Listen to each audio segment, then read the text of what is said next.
Welcome, everyone. We are very happy to have you here. My name is Tom Wolf. I'm a member of the Science, Medicine, and Technology Committee here at HASP, and our team is happy to bring you today's session. Please take out your cell phones right now and ensure that they are silent so as not to distract from today's presentation. Thank you. Also, welcome to the crowd joining via Zoom in the HASP virtual classroom.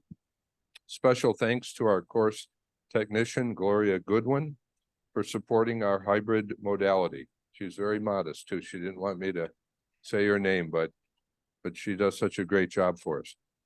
An important announcement here. Next month, we will have the honor to welcome Holocaust survivor Tova Friedman to our monthly program.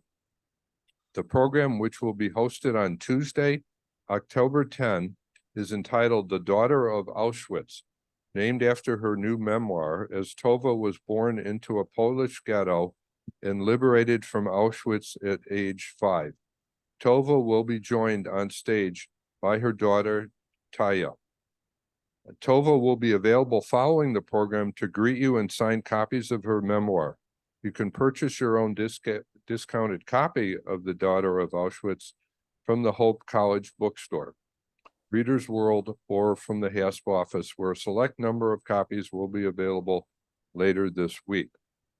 On the day before, on Monday, October 9 at 3 p.m., you can be introduced to Tova's story when we screen the documentary Surviving Auschwitz, written by HASP member Milt Nuisma. Screening at the Knickerbocker Theater will be followed by a panel featuring the film's director, writer, and producers. We hope you can join us for both incredible events. The HASP librarians also invite you to explore the newly curated collection of books and DVDs outside the classroom to honor Tova's visit. Now it's my pleasure to introduce this afternoon's speaker, Dr. Richard Swanson. Dr. Swanson received his MD from Creighton University School of Medicine. He taught at Indiana University for 15 years, and he also taught at several other schools. Dr. Swanson is a member of the International Society of Clinical Densitometry. No matter how many times I practice that, still got it wrong. And he is certified to diagnose and treat osteoporosis. In his rheumatology practice, Dr. Swanson treated many patients who had osteoporosis. Dr. Swanson's talk will cover bone growth, what is osteoporosis, what causes it, what can result from osteoporosis, and recommendations for the prevention and treatment of osteoporosis. Dr. Swanson, the floor is yours. Thank you, sir. Well, I'm not like Fred Johnson. I don't walk in at the last minute. I walked in at 9:30 this morning thinking I was giving a talk at 9:30. I wasn't. Before I start on osteoporosis, I want to clarify a couple of topics quickly that I didn't cover in the talk. One is calcium. Calcium is necessary for bone health. Calcium is also necessary for many, many other functions in the body. We probably don't get enough calcium in our diets in the Western world. So calcium supplementation is recommended. But the question comes, what kind of calcium? Calcium carbonate, chalk, is the most common available calcium. But calcium carbonate is not absorbed as well as several of the other forms of calcium. Calcium citrate is probably most absorbed that you can readily get. Calcium lactate. So recommendations are that you look at about 1,000 milligrams of calcium a day. Now, vitamin D was very hot and topic years ago, and people were taking tons of vitamin D. Probably not necessary. Probably not necessary. If you walk outside in the sunshine today, you probably get your daily dose of vitamin D.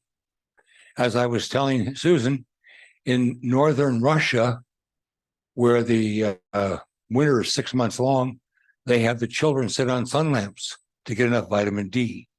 So taking hyperdoses of vitamin D is probably not necessary. And there is a condition called hypervitaminosis D, which causes bone pain. So you see, too much is not good. Too little is not good. So just to clarify those background, that will come. I think that's a background story that I didn't cover in this talk. So let's go on and we'll talk about osteoporosis. What is osteoporosis? It's a medical condition in which there's a decrease in the amount and the thickness of bone so that it becomes brittle and it's fragile and it breaks more often. Porous, thin. Petrosis, too much. Peter, this rock. I will build my church on this rock. Osteopetrosis is a very, very rare condition in which the bone is too thick. 20 million Americans have osteoporosis. Probably a good number of you people have osteoporosis, but only 20% of you people know you have osteoporosis, and only 10% of those people are being treated properly. And that's a key word, properly, because osteoporosis, as you'll find out, can be overtreated, and in most cases, it's undertreated. What is bone? Well, it's structure. I mean, I wouldn't be standing up here. I'd be a jellyfish on the floor if I didn't have bone. I would be, you wouldn't walk, you wouldn't do anything like this without bone. Bone is needed for structure. Bone is also a reservoir. It's a storehouse. We use it to store calcium, magnesium, phosphorus, and other elements for the use in the body, so that if the body needs it, it can go to the bone and take it out, or it can put it back in. Bone is a type of connective tissue. So is the collagen in your skin. So connective tissue holds things together. And which basically bone invertebrates, is hardened and becomes rigid, forms a skeleton. The bone is made up of two elements, the matrix and the cells, and we'll show you that in a second. The matrix contains collagen and inorganic salts of calcium, magnesium, phosphate, and it's also called hydroxyapatite. So in the bone, calcium is stored as hydroxyapatite. The cells we talked about include osteoblasts, which break down calcium, osteocytes, which maintain, these are the normal healthy cells that maintain the bone, and osteoclasts, clasts build bone. I'm sorry, osteoblasts build bone, osteoclasts break it down. Now, types of bone. We'll talk about this in a second. I show you pictures. There's two types of bone. There's cancellous, which is compact, thick. And there's trabecular bone, which is spongy. And as we look at the pictures here, we'll see on this picture, let's see if I got a pointer here. Well, that's not what I want. What did I do here? There we go. Well, you can see around the edges of the bone is cortical or hard bone. In between, in the middle is spongy bone, trabecular bone. And then there's the middle. And that's the marrow. That's where the red blood cells, white blood cells, all the cells from the immune system are made. So bone is made up of two kinds of cells. And in those is calcium hydroxyapatite. So if you look at the bone itself, you see that there's the very end of it up to the top. This is the femur, is the subcortical bone. That's that area up there is where we commonly see fractures. Then there's the cancellous bone and the compact bone or the hard bone. Different names, same thing, but basically, just so you know that bone isn't just a piece of calcium. It's made up of cells. It's an active metabolic process, just like anything else in the body. There's things going on all the time. So what the bone you have today probably wasn't there 7 years ago. So about, and it gives about every 7 years, the bone is totally turned over. So if you figure you're 70, well, it's probably turned over about 10 times since you were born. So what you have today was not there before. Now, these bone cells, we talked about osteocytes, they maintain. They're the ones who do the maintenance work. They're the janitors. The osteoblasts, they build new bone. Osteogenic cells, these are stem cells. These are the stem cells that they use to do bone marrow transplants. Then the osteoclasts, they're the ones that they look like little things that sponge out. We'll show you pictures, but they eat up the bone. Growth, where does bone grow? Obviously, the bone you have as a 2-year-old child is not the same length as you have as a 21-year-old. So bones grow length and thickness. And there are blood vessels in there all the time. They're keeping them nourished. That's how you get the calcium in there, the phosphorus. And there are what we call primary ossification centers where the new bone is made.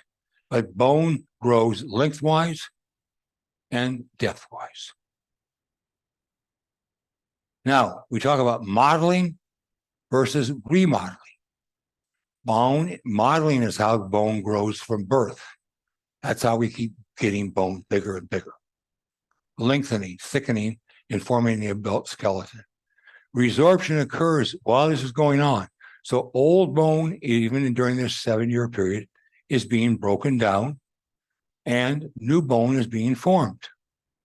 At puberty, the bone thickens both inside and outside, and you get about the maximum strength of your bone.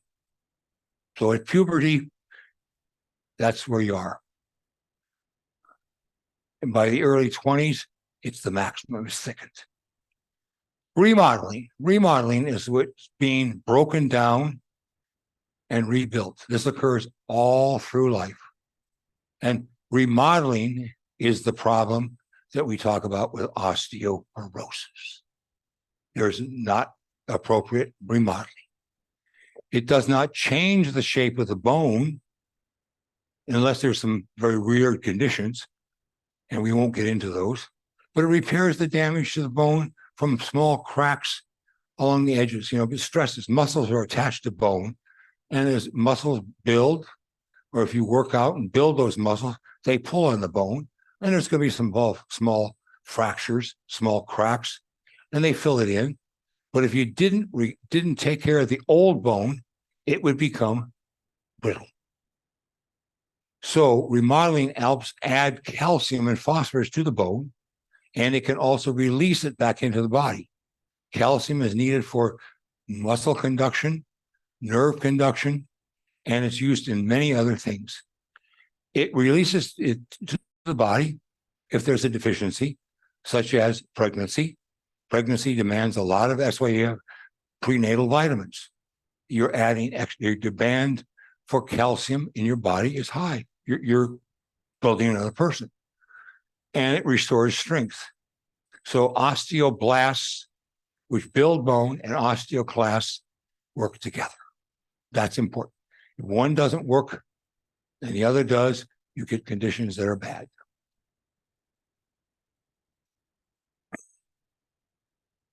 Now, what controls bone health?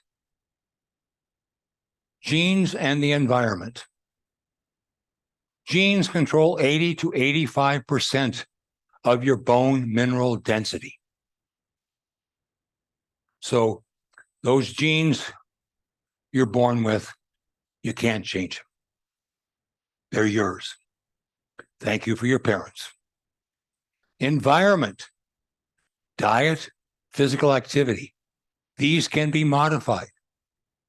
And they're important, even though it only creates about 15% of bone density.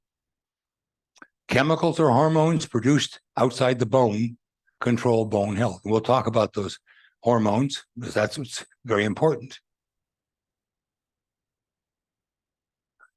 Hormones, growth hormone. Growth hormone comes from the pituitary. It produces an insulin-like growth factor 1. So it's not the growth hormone itself, it's what it produces. Parathyroid hormone.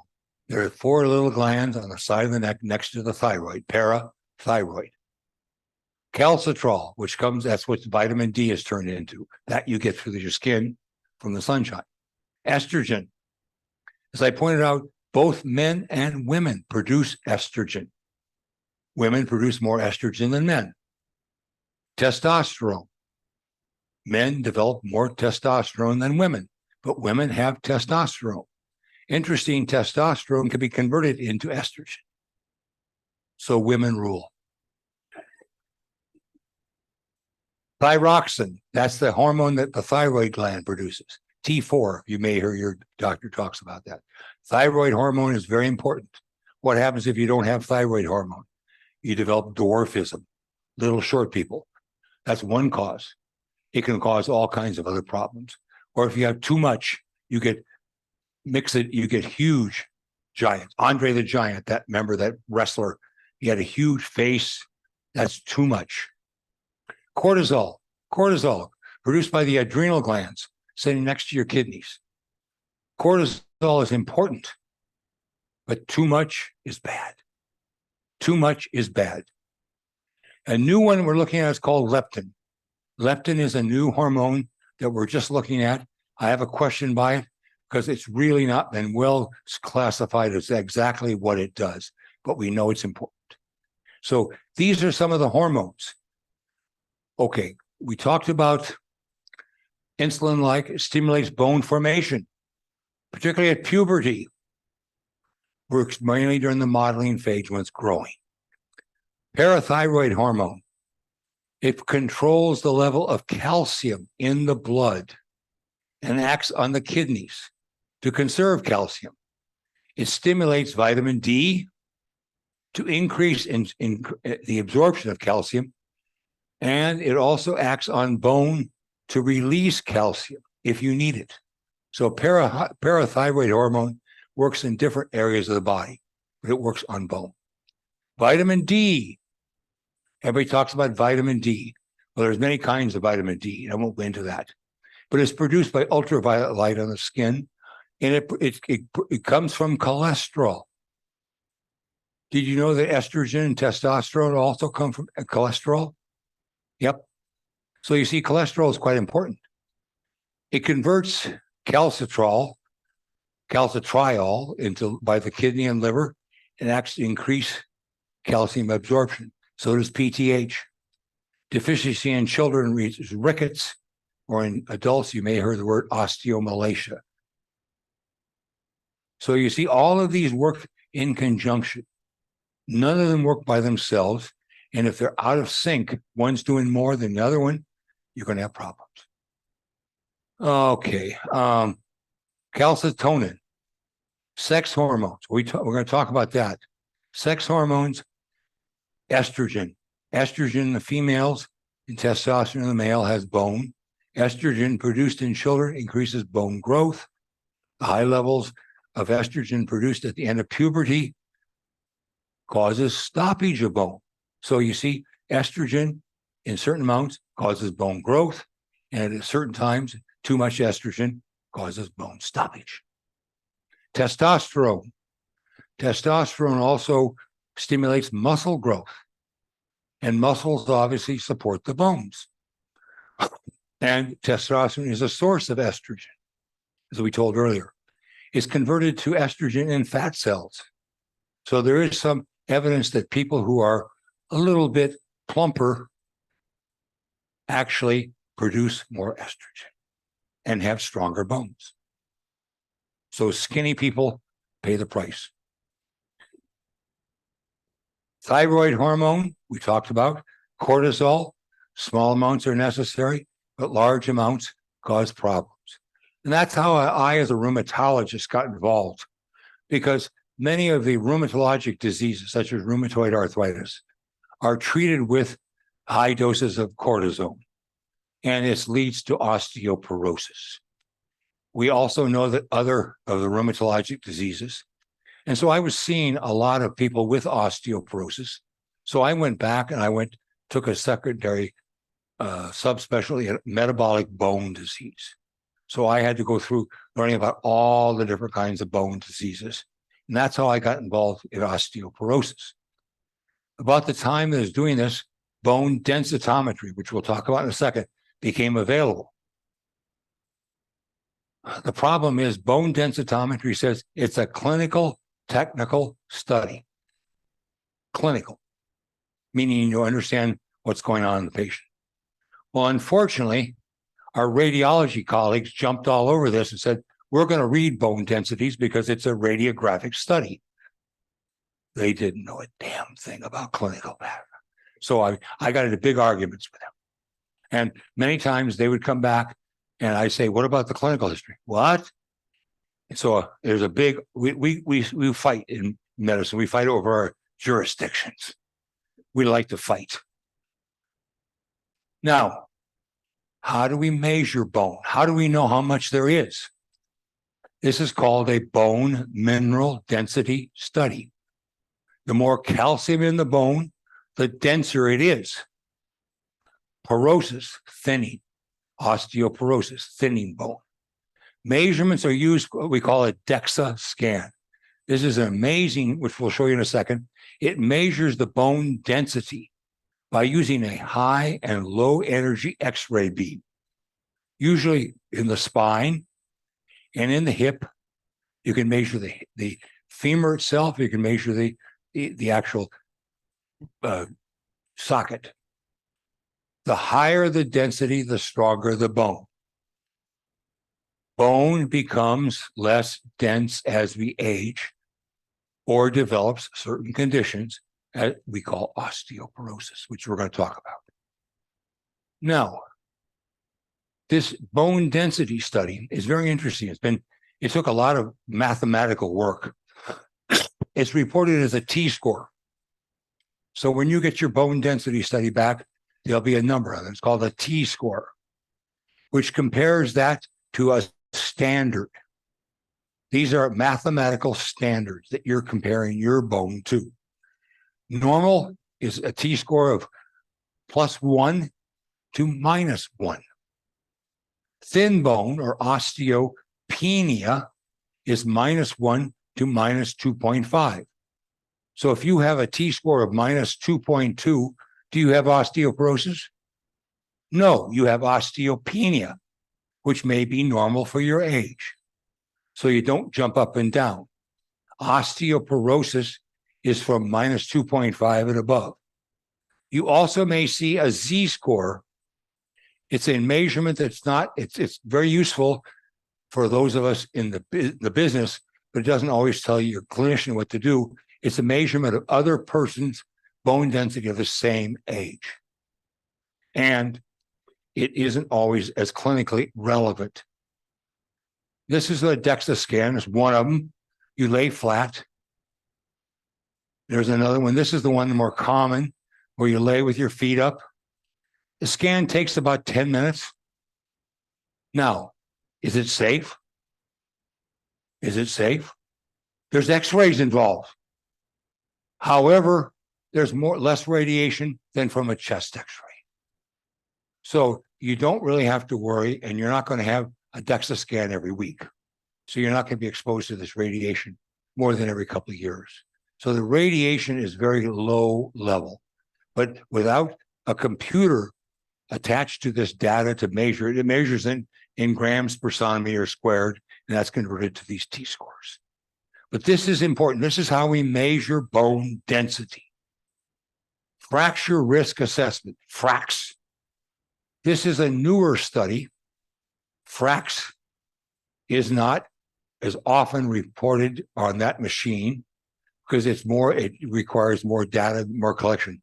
But it's a method to determine whether the patient may benefit from treatment if their bone is in the osteopenic range and doesn't need treatment based on their T-score alone. Calculations of the FRAX score include 12 personal, lifestyle, and medical issues, and I'll show you those in a second. The FRAX score is actually much more useful for long-term studies. You can see it talks about age, sex, weight, height, prior fractures, hip fractures in the parents, current smoking, steroid usage, if you've been taking prednisone for psoriasis, that counts against you. You're having rheumatoid arthritis, and it does actually incorporate several other kinds of arthritis, psoriatic arthritis, some of these other ones. And it talks about secondary causes. It talks about drinking 3 or more alcoholic beverages per day. That seems to be the cutoff point where you're safe. So if you drink a bottle of wine every night for dinner, you're adding risk. And it incorporates the T-score. So you see, it takes the T-score and amplifies it. And you get a percentage. You get a percentage. It's like a percentage that's now, and we'll talk about this. It's been evaluated in huge numbers of countries. So it's very, very reproducible, probably more reproducible than T-scores, because T-scores are based upon the white Caucasian female. It doesn't take into the indigenous people in North America. It doesn't take into the blacks. Doesn't take into Hispanics as well, even though they've been corrected for that. We'll show you that. But the FRAX score takes into all of these other areas. And it 15 to 36% of them meet the criteria for treatment based upon the FRAX that didn't meet the criteria for the T-score. A T-score of 20% or more is risk for a major fracture, and a FRAX score of 3% in the hip is recommended for drug therapy. So you get two numbers. You get a hip score, you get a hip score, and you get a 20% tenure. It's 10 years, based over 10 years. So if you have a FRAX of 14%, you're not at very high risk for a major fracture. But if you have a FRAX score of 25% and a 3-year score of 7, you're at high risk for a fracture. It doesn't say you will, but it puts you at high risk. Remember, all of this is based upon statistics.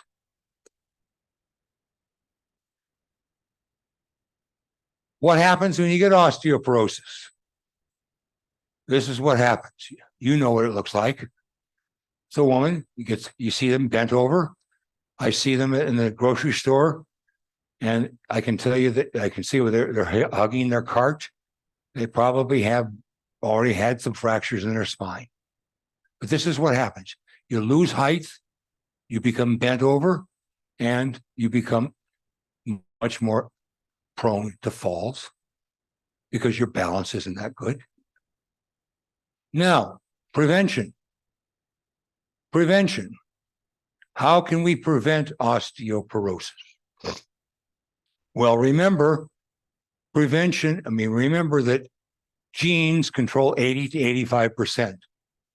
But in that 15% diet, that's where your calcium and your vitamin D come in. Weight-bearing activity. Weight-bearing activity. Walking, dancing, aerobics, elliptical machines, gardening. Very important, weight-bearing activity. Swimming is about 3/5 the same as walking. It does produce increased bone density. Prevention, early detection. of loss, cigarette smoking, limiting alcohol, and fall protection.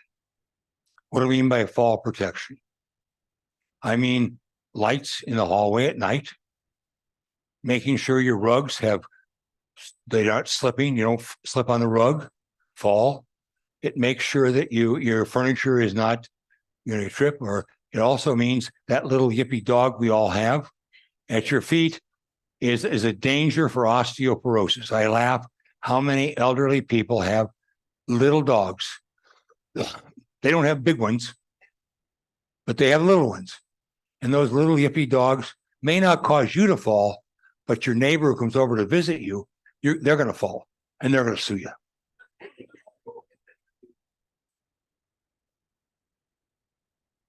So, can you prevent osteoporosis? No. To a certain extent, yes. Can you treat it? Yes. It can be treated with drug therapy and the other ones we talked about, nutrition and weight bearing. It never fails to continue. You want to take in calcium and vitamin D, and you want to be weight bearing as much as you can. See, the treatment that we use today is based upon the T-score alone or with the fracs. And I think I've seen more and more of the reports coming out that include fracs. They're being actually calculated by the computer. So you're getting both of them on your bone density. It used to be you never saw the frac score. You had to calculate it yourself. But the treatment tells you that you can treat it. And why do you treat it? Why do you treat it? Well, I don't want to get bent over. It leads to millions of deaths. Falling. You fall and break a hip fracture. What's the chances of you living a normal, healthy life after that? Markedly decreased. For us men, a hip fracture is even more serious. Men die as a result of complications of hip fracture, urinary tract infection, pneumonia, all kinds of things. Causes pain and lots of suffering. Economic burdens. And treatment can decrease the number of fractures and decrease the pain, suffering, and mortality. So it's worthwhile treating it. Even if you have no symptoms at that time, treatment is ongoing. When do you want to screen for osteoporosis? Well, the U.S. Preventive Services Task Force recommends at age 65, or maybe even at age 60 now, and women under that from 50 to 70 with other conditions like rheumatoid arthritis or maybe alcoholism. No recommendations have been made for men. We'll talk about men and osteoporosis in a little bit, but there have been no recommendations done. Why screen? 65-year-old white female with no other risk factors has a 9.3% chance of a fracture within 10 years if she's treated. Why screen? Decrease fracture risk, decrease the pain, reduce the whole risk. People who have had identified with osteoporosis do not need further screening, but they may need repeat density studies to determine how they're responding to treatment. And that's a key. Your insurance people get lovely. They love to say, no, we're not going to pay for that study because it was listed as a screen. If you have osteoporosis, your doctor should monitor as a disease and say this is meant for follow-up. Now, I was talking earlier and I said 3 years. This study said 2 years, 2 years to 3 years. This study is not sensitive enough to detect changes in a shorter period of time. So if you've had a DEXA scan at age 65, you really don't need another one unless you're being treated until 67 or 68. So you see that, this isn't something you do every year. Somebody mentioned a mammography. Cancer is a different situation. Cancer grows much faster than bone deteriorates. So mammography, pap smears, those kind of things are much different. They're all looking for diseases, but they're different diseases.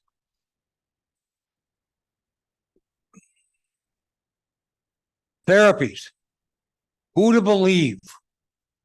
Who to believe when they come out with therapies?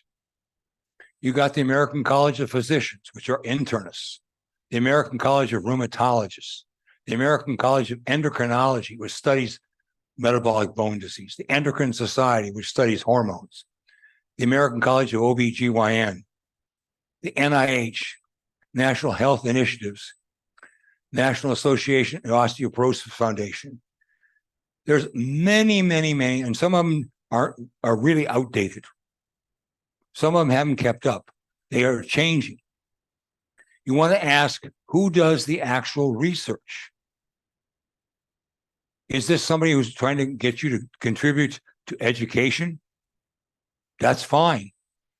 But their recommendations may not be as rigorous as somebody who does the actual research. Those of us who are in metabolic bone disease and the endocrinologists, the OB/GYN, we do the research.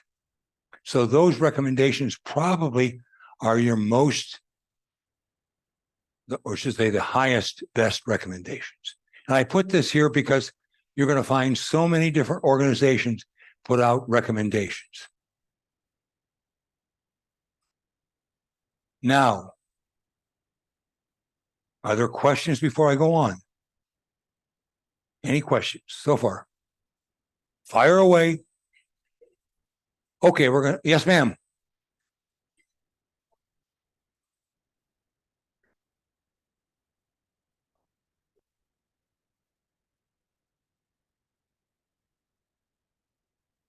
From what I understand, and you haven't gone into the changes in like menopause that would change the bone remodeling, most women are at pretty high risk for really having a certain amount of when osteoporosis. estrogen goes down, menopause, I didn't talk about that, Right. But menopause is a state of decreased production of estrogen.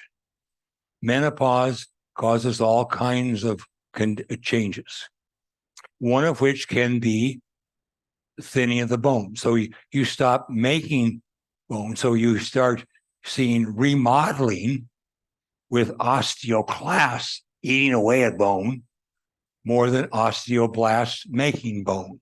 So you develop, and that estrogen is working with conjunction with your other hormones. And we know that thyroid hormone, for example, levels of it go down as we age.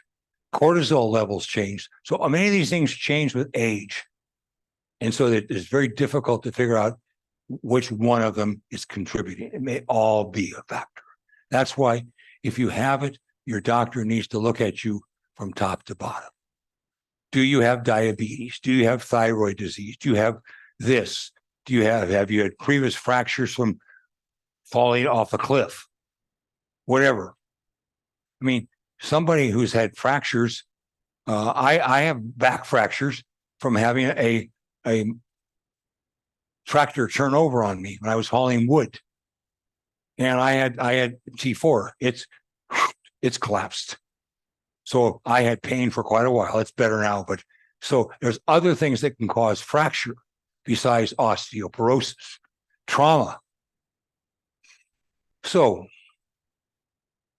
treatment. Does that answer your question? Thank you. Okay, treatment. We're going to look at treatment. You've had your T-score, you've had your fracs, and you sit down with your doctor to say, what do you have going on? My sister, I just talked to her. She's 7 years younger than I am, so she's 71. Her T-score came back in her spine minus 1.2. Now, it turns out that she has 2 fractures in her back. That collapses the bone. That makes the bone look thicker. So you have to throw that out. So you see, there's not just looking at numbers. You have to look at the people, the patient. Her hip, minus 2.2. Now, 3 years ago, it was minus 2.2. So what's happened? Nothing's happened in 3 years. It hasn't got worse. So does she need treatment? Probably not. She's not at high risk.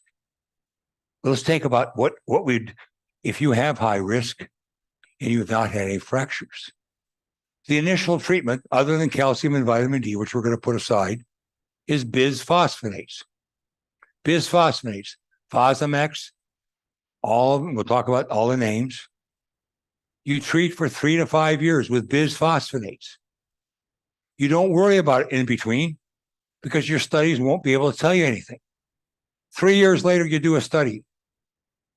And if the bone density is increasing or stable, you stop the bisphosphonates and give them a holiday. You stop it, let the bone get back to normal. If it's progressive, you've been taking bisphosphonates, but your bone density has gone down, then you consider Prolia, denosumab, I'm sorry. Okay, if there's no improvement, you go to denosumab or ranocimab, and you continue the bisphosphonate. So you don't stop the bisphosphonate, you continue this. But that helps you. Now, you've had a fracture. You're 66 years old and you've had a hip fracture 2 years ago. No matter what cause, you fell off the tractor, but you had a hip fracture. You skipped you skip the bisphosphonates. You go to Prolia right away. Prolia or denosumab is an injection you get every 6 months. Not bad, not bad. If you stop the denosumab for whatever reason, you start the bisphosphonates and you consider going to some other drugs, which we'll talk about. But so if you've had a fracture before and you're at high risk, don't even start with bisphosphonates. Now, my sister's family doctor said, oh, you have osteoporosis. You have a T-score of minus 2.2. And I said, He immediately wanted to put her on Forteo. I said, And I'm sorry, he wanted to put her on Fosamax. I said, you don't need it. So you can see how this can be, if your doctor isn't really up to date on these data, you may get drugs you really don't need. Do they harm you? Possibly. In many cases, no, but they're not doing any good. You're spending money. Now, bisphosphonates, here are the names. You may have heard them. Fosamax, Boniva, Axenil, Zometa, Replast. Replast is not available in the United States, it's in Europe, but Fosamax is the most notable one. It was the first drug out, and everybody thought it was a miracle drug. We found out that it wasn't a miracle drug, as we found out with any new drug out. Boniva, Axenil, these are all trade names. They all have good things. There's all bad things on them. I'm not going to go into all that. That's where you and your doctor need to sit down and talk about potential side effects, potential benefits, what you should do and what you shouldn't do. Hormone replacement therapy. Okay. Your doctor says, well, we're going to put you on estrogen. Well, guess what? It won't help you with osteoporosis. Or it may, but you also have to worry about stroke, heart attack, blood clots in your leg or your arm. So hormone replacement therapy by itself for osteoporosis has not been recommended. Now, hormone replacement therapy may be useful for other reasons. There are many other reasons where your doctor may recommend hormone replacement therapy. I just mentioned one. I think it's endometriosis.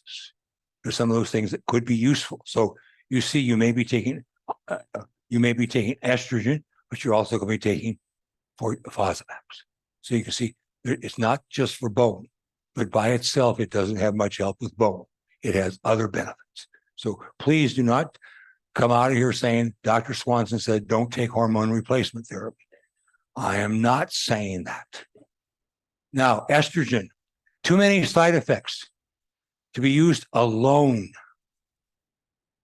Evista is a drug, raloxifene, that mimics the beneficial effects of estrogen on bone without many of the other side effects. It's been shown to decrease the risk of breast cancer. But it's associated with hot flashes and can be associated with blood clots. So it's not a benign drug, but it can be a benefit in some people. So again, you have to look at the individuals. Parathyroid hormone. Interestingly enough, parathyroid hormone leads to bone breakdown, but in short high doses, it can actually stimulate bone growth.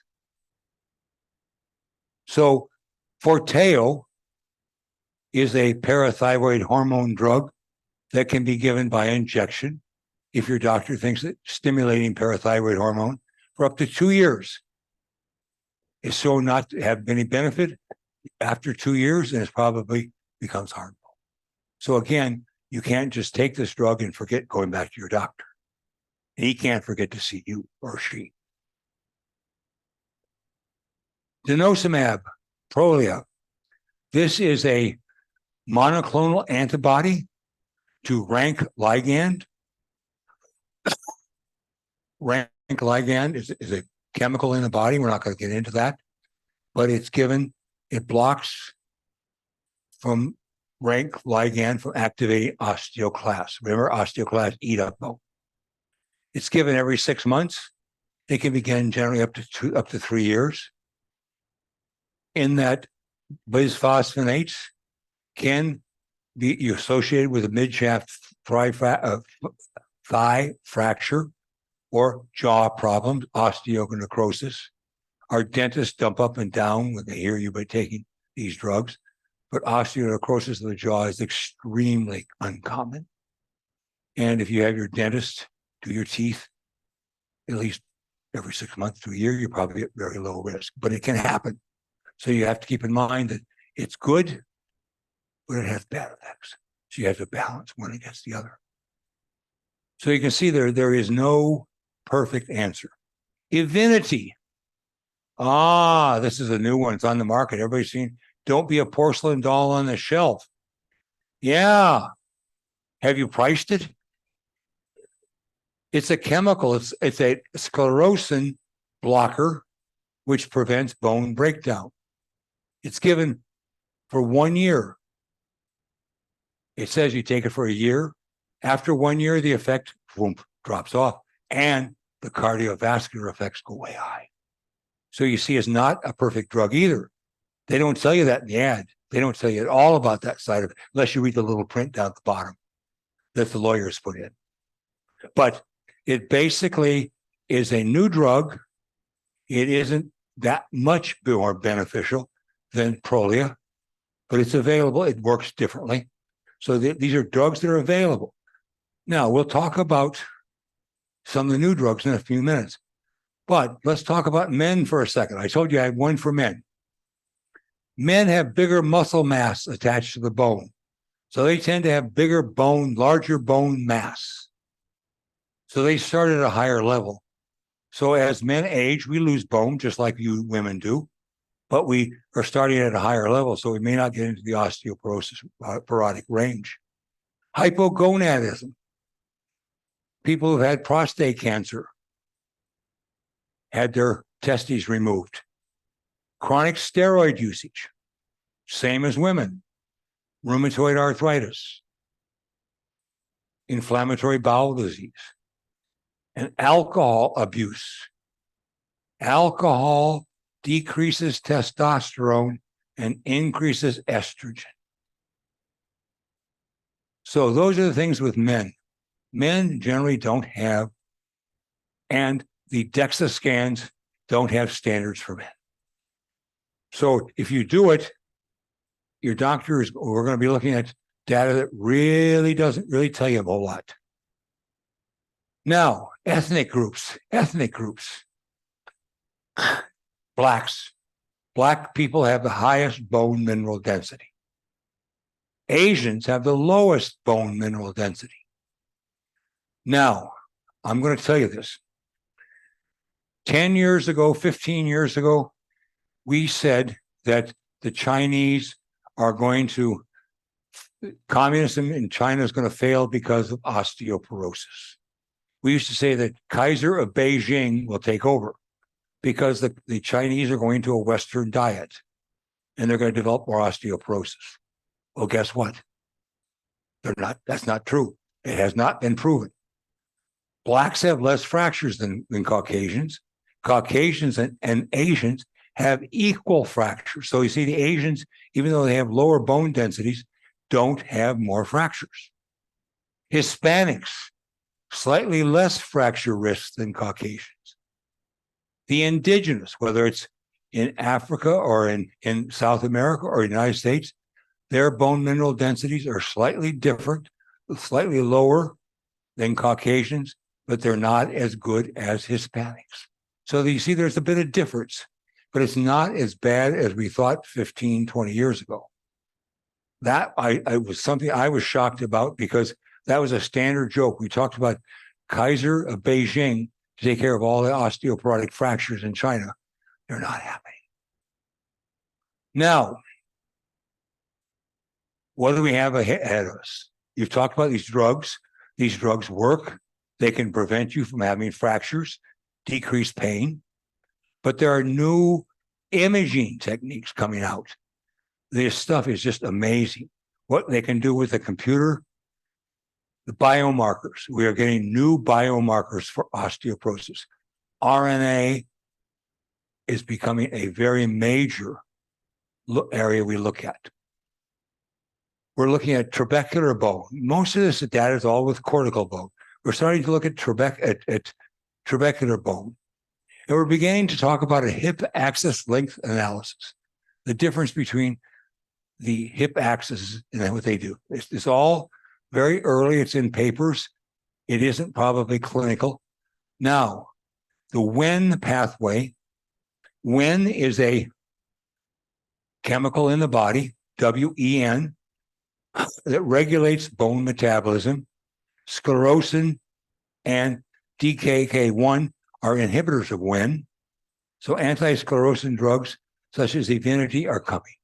So this is where they may come in. So it's like beta blockers. If you remember beta blockers for your heart and your blood pressure, the early ones have been replaced by ones that are more specific. I think Evenity will be replaced in the next couple of years by drugs that are less dangerous and more specific. Now, LOPET, local osteoenhancement procedures.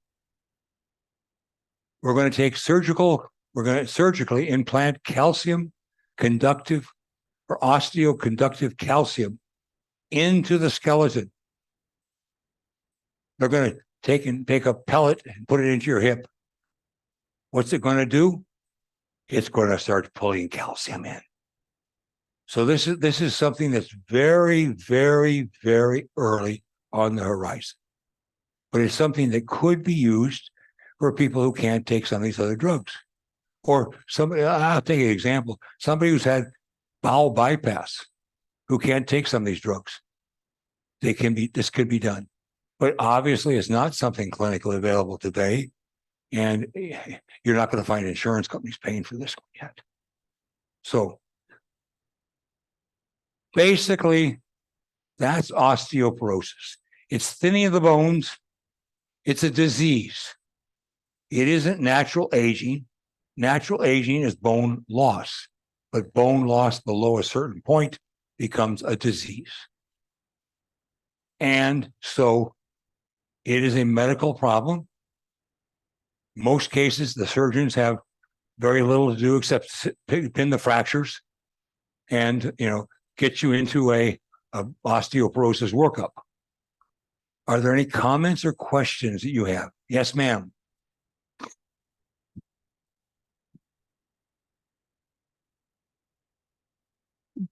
So if your doctor says you have osteopenia, Penia. do you take the additional calcium? What do you do to prevent Well, you look further at- loss? The calcium and vitamin D you want to look at, if you're not getting it, make sure you get it. See if you can increase your activity. See if you can cut down your alcohol, cut down your smoking, and then repeat your bone density in 3 years to see where you're going. It may, but if you're doing those, you may not. My sister, for example, 3 years ago, her T-score was minus 2.2. It's 2.2, so it hasn't progressed over 3 years. So you can see it may not get worse. Yes, there's a right here in the corner. Oh, we'll take that one back there. On the bisphosphonates, my understanding is that it does improve our DEXA scans, but we haven't had a lot of studies that actually shown a decrease in fall risk. Is No, that it correct? is not. So then is it as helpful? You know, I prescribed a lot, like I'm an MP. Okay. But I kind of felt like we weren't maybe doing women as much favor as we had a number that made us think we were. But if I don't really help her not get a fracture. That's right. So you, So I'm thinking these new ones should be used first rather than those, because they do have some. they potential. can, bisphosphonates do not cause bone to be built. It can prevent further breakdown. And so it does prevent further breakdown, but yet you're right. There's some of these studies have shown that it hasn't decreased fractures. So there's a question of whether we should be using it. I agree. Jean? Yeah, I was just going to ask for you to comment on DEXA scans. Do you think that they are equivalent across the country, or is there a lot of variability in the results depending on what DEXA scan you use? And should you try to go back to the same institution? You should. Yeah. This is a point I brought up. Yeah. I was doing that when I was in practice, having people go back to the same machine because it's based upon mathematical data. And it varies. So if you have it done on a hologic machine, you should try to go back to another hologic machine. You also have to make sure the reading physician looks at it carefully, because like in hers, her back was read as T-score of minus 1.2.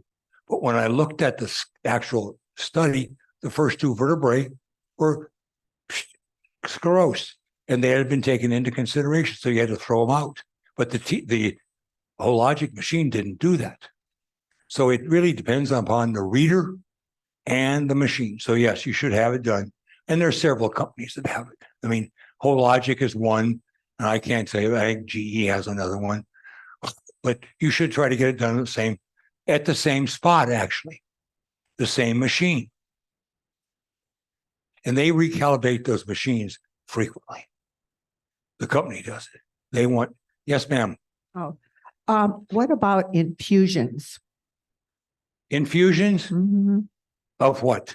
Well, I have osteoporosis and they've given me infusions. Prolia can be infused. I don't know what my scores were, but I guess it's that. You didn't use the word infusions. I didn't know. Oh, okay. No, Forteo can be given by an infusion. I mean, these other can be given, they're injections or infusions. Yes, ma'am. I'm in my third year of getting Prolia. Yes, And you said it can be or should be taken up to 3 years. yes, So and that's- restudied. And then stop. Well, Why stop? it doesn't have any effect after that. It tends to lose its effect. Because I'll tell you why. So That's specific. It's a monoclonal antibody, and the body makes antibodies against those. So after a period of time, your body is saying it doesn't have any benefit.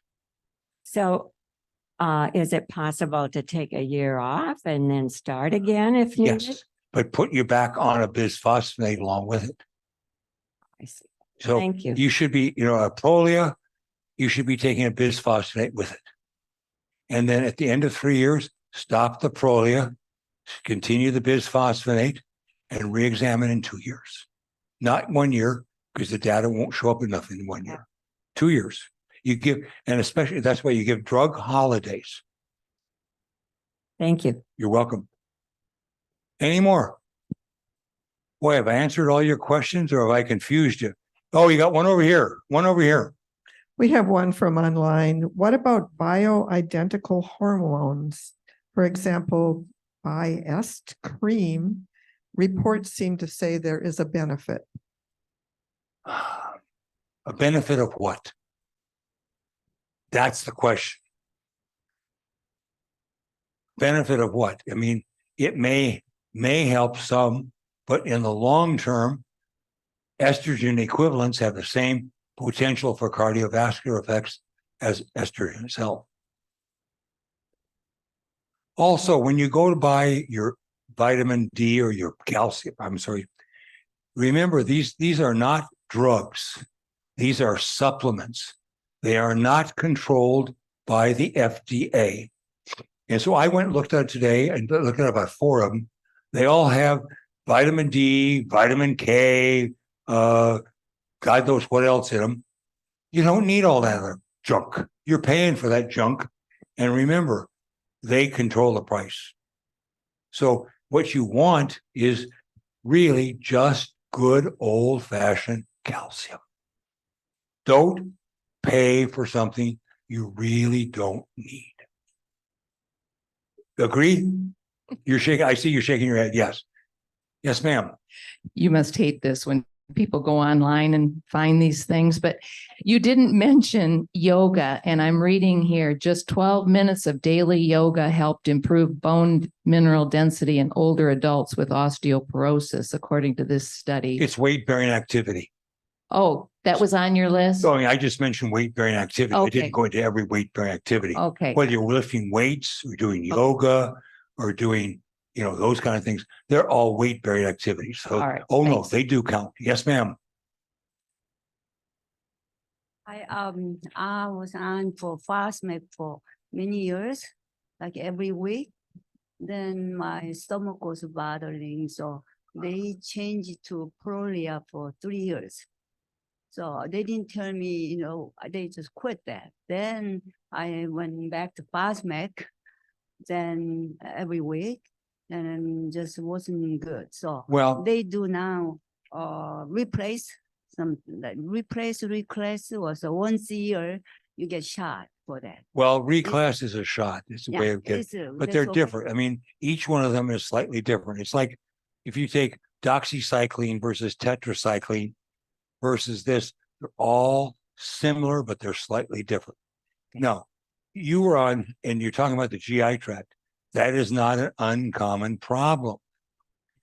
Also, calcium carbonate in the older person who has decreased gastric acid can lead to a lot of stomach upset.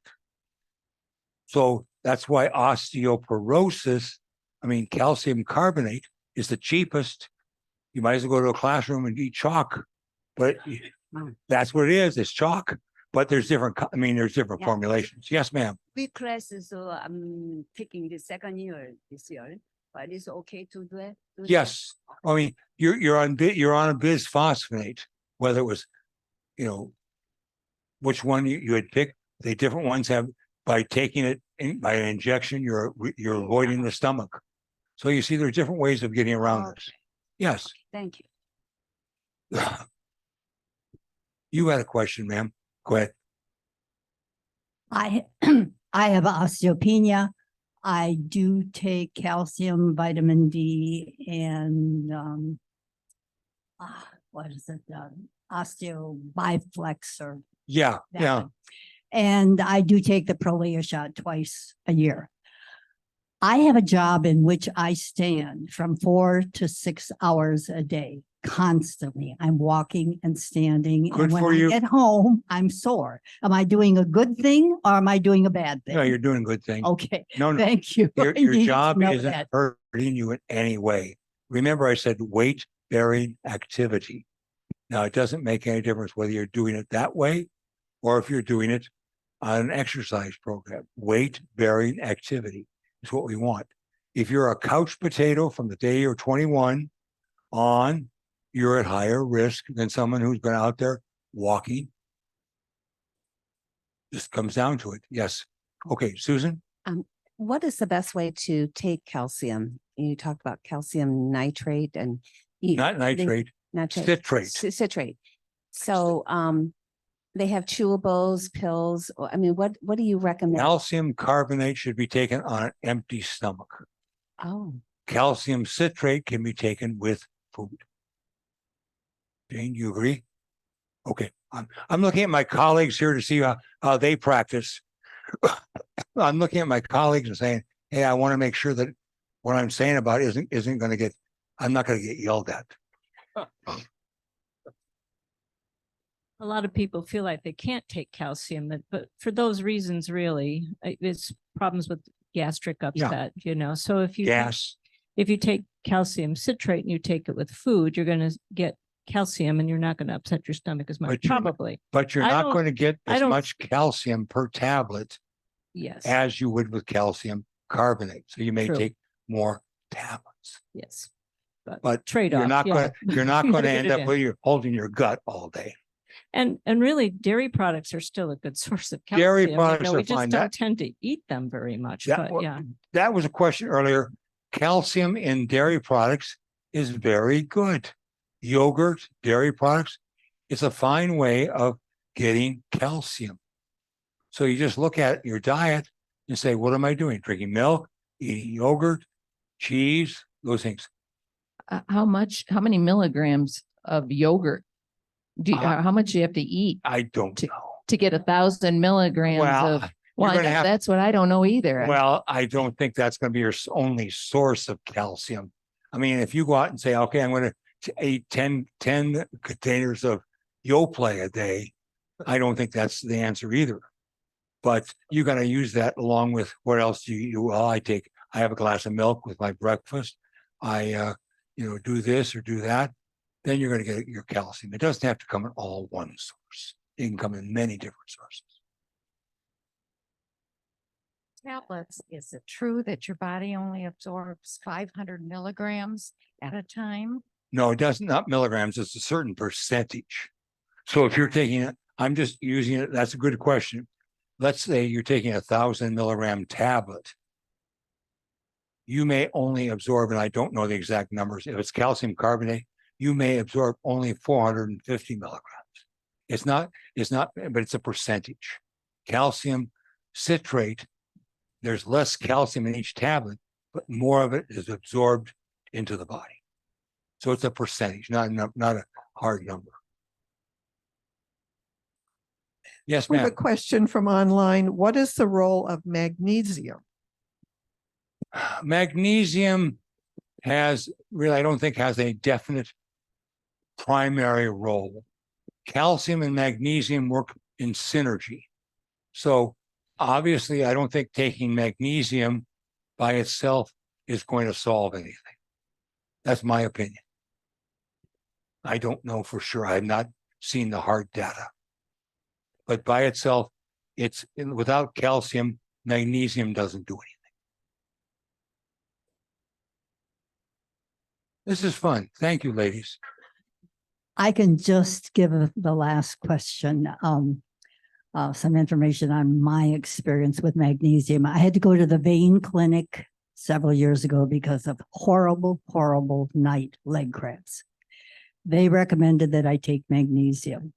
They absolutely reduced the leg cramps. It was wonderful until I developed terrible diarrhea. Well, you see, the magnesium works with calcium to decrease muscle spasm. And that's where it works. You know, taking calcium by itself probably wouldn't help, but magnesium has been found to help. So there's places for these, but again, it's not specific for osteoporosis. Okay. And diarrhea, you were getting too much. It was happening in the GI tract. Okay, so I can go back on magnesium, just a lesser amount, and there's all kinds of magnesium oxide, citrate, Well, they're all glycinate. there's again, I don't know specifically which salt of the magnesium is best. But you can try it. Yes, I try, you may try a lower dose, but you may have sensitized your GI tract now, so you can't take it. So you'll have to see. Thank you. Again, it just depends on.